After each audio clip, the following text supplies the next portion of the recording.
पुढचं एक उदाहरण आणखी घेऊया आपण. रिॲक्शन बॅलन्स कशी करायची ते 7 जे नियम आहेत ते तुम्हाला मागच्या व्हिडिओमध्ये मी सांगितले होते, ते पाहून घ्या व्हिडिओ. आता आज जर आपण थोडं शॉर्टकट मी सांगेल, तुम्ही लिहायचं, मी फक्त रिॲक्शन तुम्हाला बॅलन्स करून दाखवतो आहोत. ठीक आहे.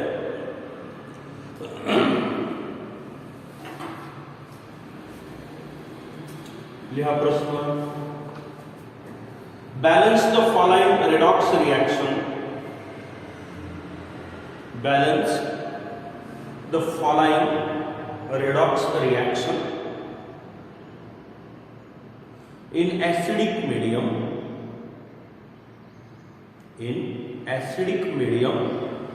by oxidation number method, जी आपण काल घेतली होती तीच.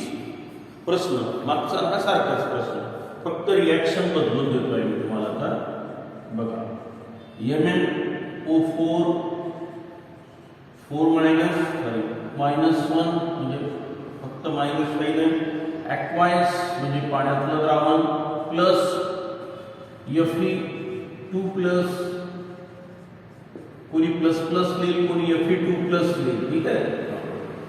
It gives Mn2 plus aqueous plus Fe3 plus aqueous. आता ही रेडॉक्स रिॲक्शन अर्धवट दिलेली आहे, ती आपल्याला आता बॅलन्स करायची आहे. ठीक आहे. मग 7 नियमच पाठ करायचे आहेत तुम्हाला, पहिलेच 7. काय करायचं आहे? पहिल्या नियमानुसार find out the oxidation number of each element. Hydrogen ऑक्सिजनचा बदलत नाही, त्यामुळे त्याचा विचार नाही करायचा आहे. मग काय म्हटलं आपण पहिल्या नियमानुसार? Calculate the oxidation number of elements in the given molecule species, काही म्हणा. मग आता पहिल्या नियमानुसार लिहिला तुम्ही. आता करा, लिहा सोल्युशन 1.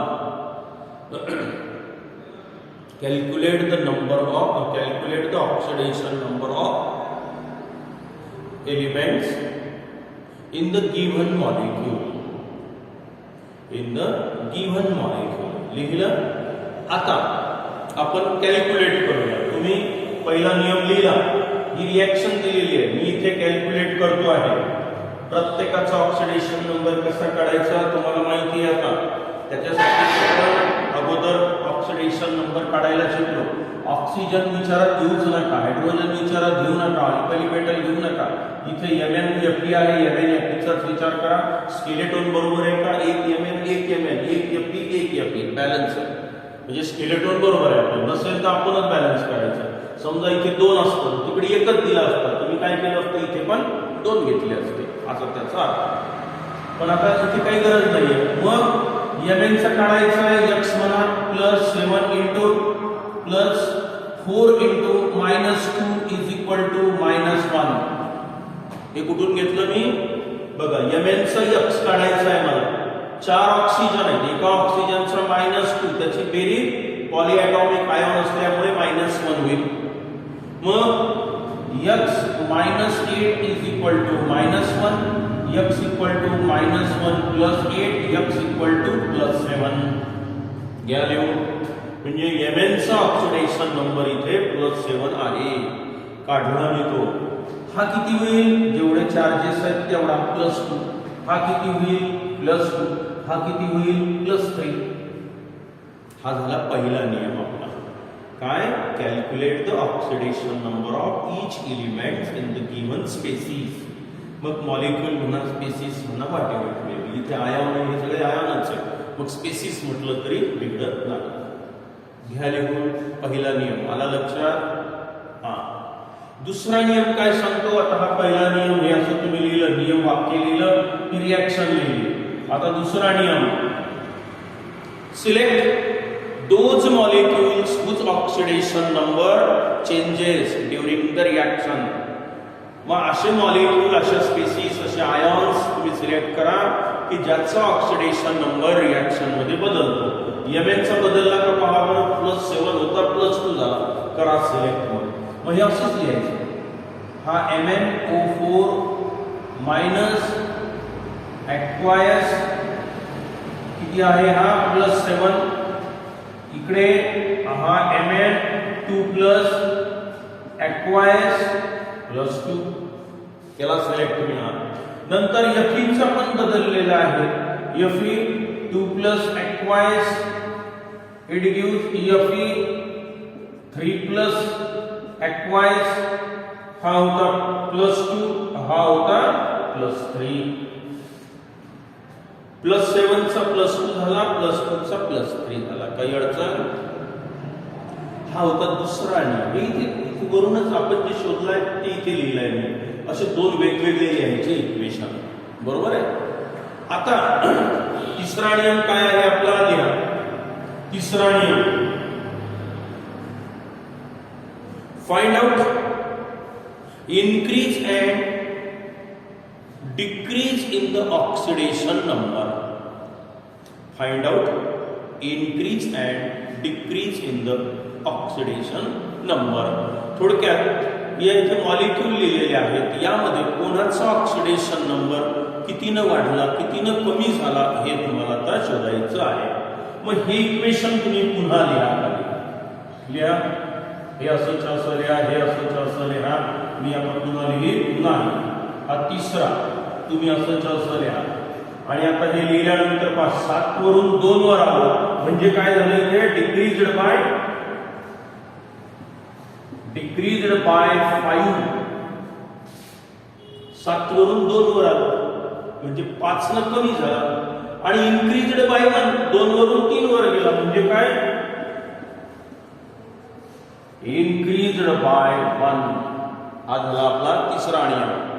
काय म्हटलं होतं मी, की find out increase and decrease in the oxidation number.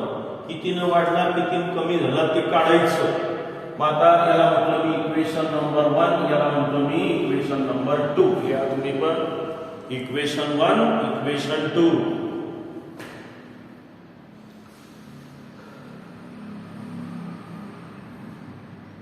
आता पहा, सगळ्यात महत्वाचा नियम आपला, की जेवढ्यानं ऑक्सिडेशन नंबर वाढत असतो तेवढ्यानं तो कोणाचा तरी कमी पण व्हायला पाहिजे.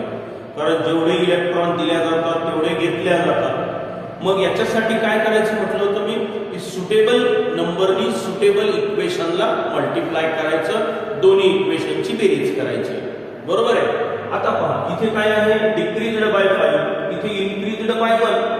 जर मॅक्झिमम काय डिक्रीज्ड बाय 5 असेल तर इन्क्रीज्ड बाय 5च पाहिजे. मग अशा वेळेला काय करायचं, क्रॉस मल्टिप्लिकेशन. याला 1 ने मल्टिप्लाय करा म्हणजे काही फरक नाही, आणि याला 5 ने मल्टिप्लाय करा, बरोबर आहे की. आणि बेरीज करा दोन इक्वेशनची. म्हणजे काय म्हणायचं त्याला आता, की balance the increase and decrease. हे बॅलन्स आहे का, इन्क्रीज डिक्रीज सारखे आहेत का, नाही.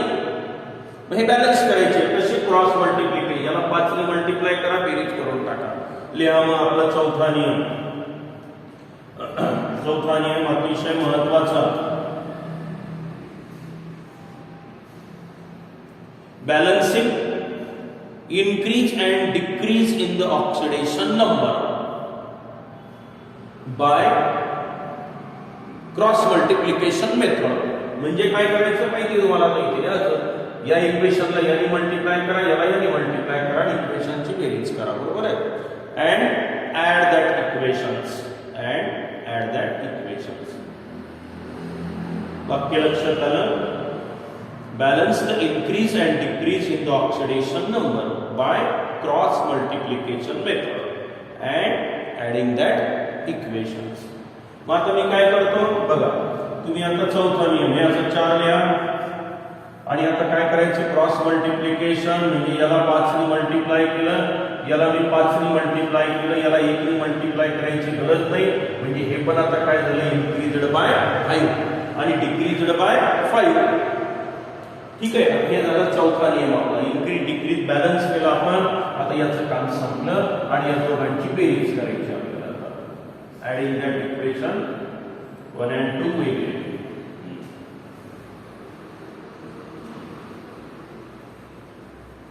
तुमच्या बुकमध्ये पण ही रिॲक्शन दिलेली आहे, तो सांगतो त्या पद्धतीनं जरी तुम्ही बॅलन्स केलं तरी चालतं. समजलं तुम्हाला तर पहा, अदरवाईज मी जी पद्धत सांगितली ती पहा.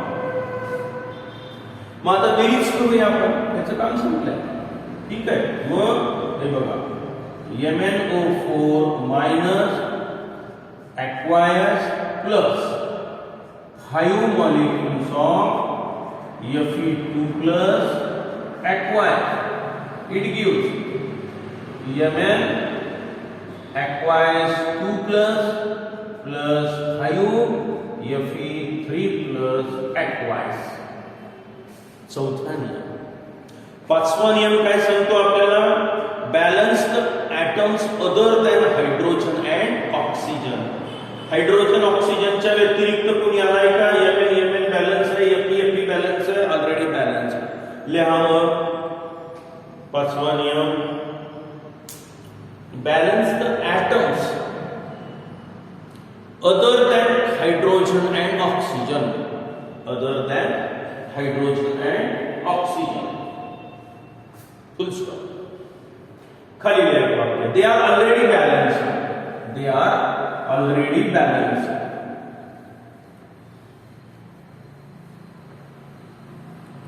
दे आर ऑलरेडी बॅलन्स्ड. आता सहावा नियम.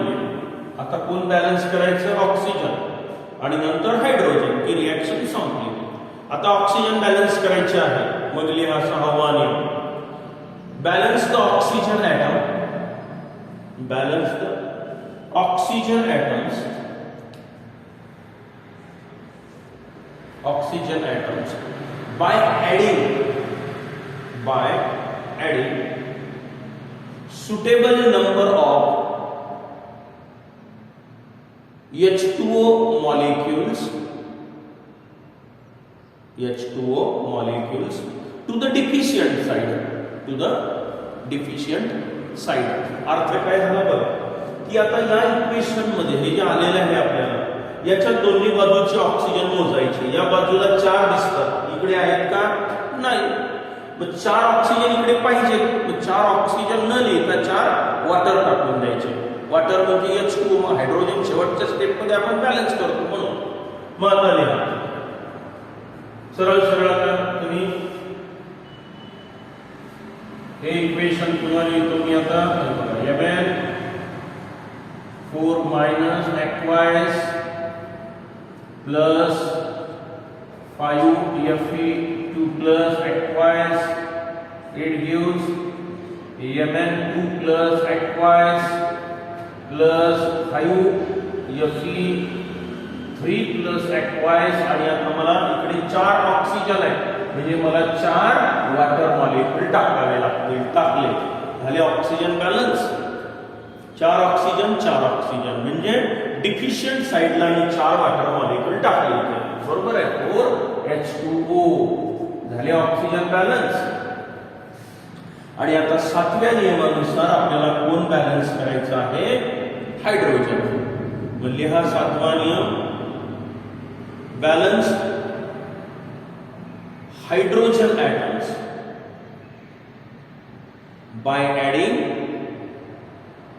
suitable number of H plus ions.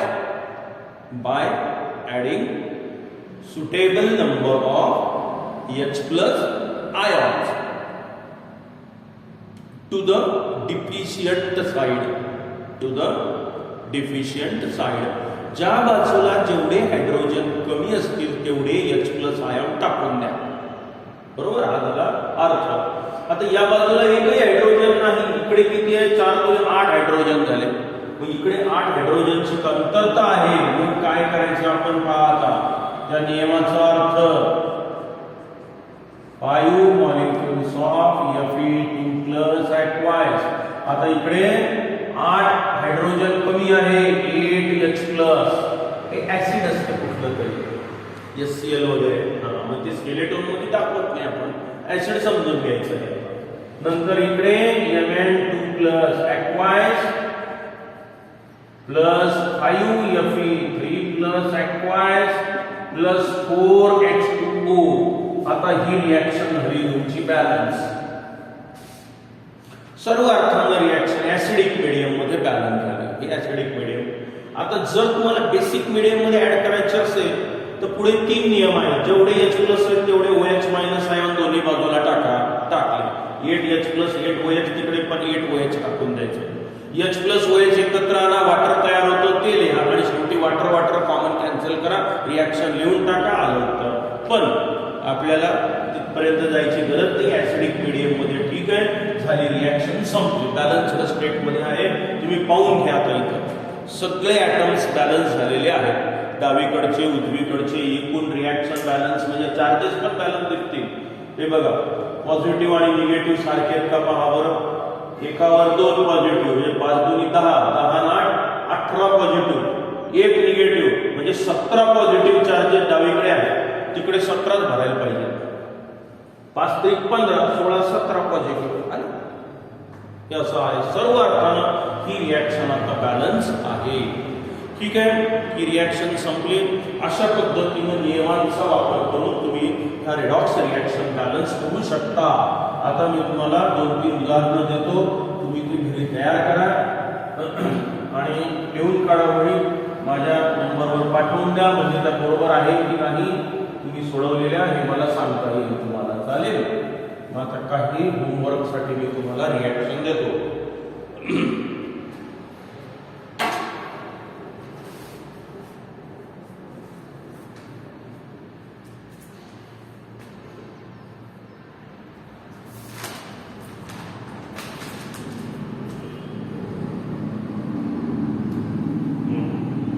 प्रश्न तोच आहे. Balance the following redox reaction in acidic medium by oxidation number method. Example 1 Cr2O2 aqueous 2 minus plus SO3 2 minus aqueous, it gives twice Cr3 plus aqueous plus SO4 2 minus aqueous. ठीक आहे. आता दुसरा हा तुम्हाला balance करायचा आहे practice साठी. MnO2 plus twice Cl minus, it gives Mn2 plus Cl2. तीसरं घ्या Cu plus HNO3, it gives Cu plus NO आणि P plus HNO3, it gives H3PO4 phosphoric acid आणि NO2. आता हे तुम्हाला प्रॅक्टिस साठी दिलेले आहे. त्या तुम्ही ते 7 नियम वापरायचे. एक नियम. पहिल्या नियमानुसार प्रत्येकाचा ऑक्सिडेशन नंबर काढा. दुसऱ्यानुसार असे मॉलिक्यूल सिलेक्ट करा, स्पेसिस सिलेक्ट करा ज्यांचा ऑक्सिडेशन नंबर बदलतो. 2 इक्वेशन मांडा. कितीने वाढला कितीने कमी झाला ते काढा. इन्क्रीज डिक्रीज बॅलन्स करा. इतर ॲटम बॅलन्स करा. ऑक्सिजन बॅलन्स करा. नायट्रोजन बॅलन्स करा. झाले नियम. Very simple. चालेल. मग आता इथे आपल्याला रिॲक्शन बॅलन्स कशा करायच्या ते समजलेलं आहे. अजून एक पिरियड आपल्याला डॅनियल सेल शिकून घ्यायचा आहे की या ऑक्सिडेशन रिडक्शन रिॲक्शनचे काय फायदे होतात आपल्याला तो. म्हणजे हे प्रकरण आपलं संपून जाईल. मी लगेच आता सॉलिड स्टेट नावाचं जे 12वीचं प्रकरण आहे त्याच्या पण नोट्स टाकायला सुरुवात करतो. रोज एक नोट्स तिकडची एक व्हिडिओ तिकडचा पण टाकून देतो. सॉलिड स्टेटचा 12वीचं आणि 11वीचं सुरूच आहे माझं आता. तर 11वीचं अजूनही मला 2 टॉपिक घ्यायचे आहेत. एक केमिकल इक्विलिब्रियम, त्याच्याशिवाय 12वीतलं तुम्हाला समजणार नाही. आणि आणखी एक प्रकरण म्हणजे पिरियॉडिक टेबल. हे 2 11वीतले टॉपिक घ्यावेच लागतात. तर ते आपण घेणारच आहोत. पण आता मी 12वीचे असे टॉपिक टाकतो की जे तुम्हाला समजू शकतात. आता पिरियॉडिक टेबल अजून शिकलो नाही. मग पिरियॉडिक टेबलवर आधारित प्रश्न किंवा ते टॉपिक 12वीचे तुम्हाला समजणार नाही. मग ते नाही टाकत सध्या. ठीक आहे. सॉलिड स्टेट नावाचं प्रकरण अगोदर मी टाकतो. तोपर्यंत हे आपले दोन्ही टॉपिक होऊन जातील असं अपेक्षित आहे. ठीक आहे. पुरे करू आज.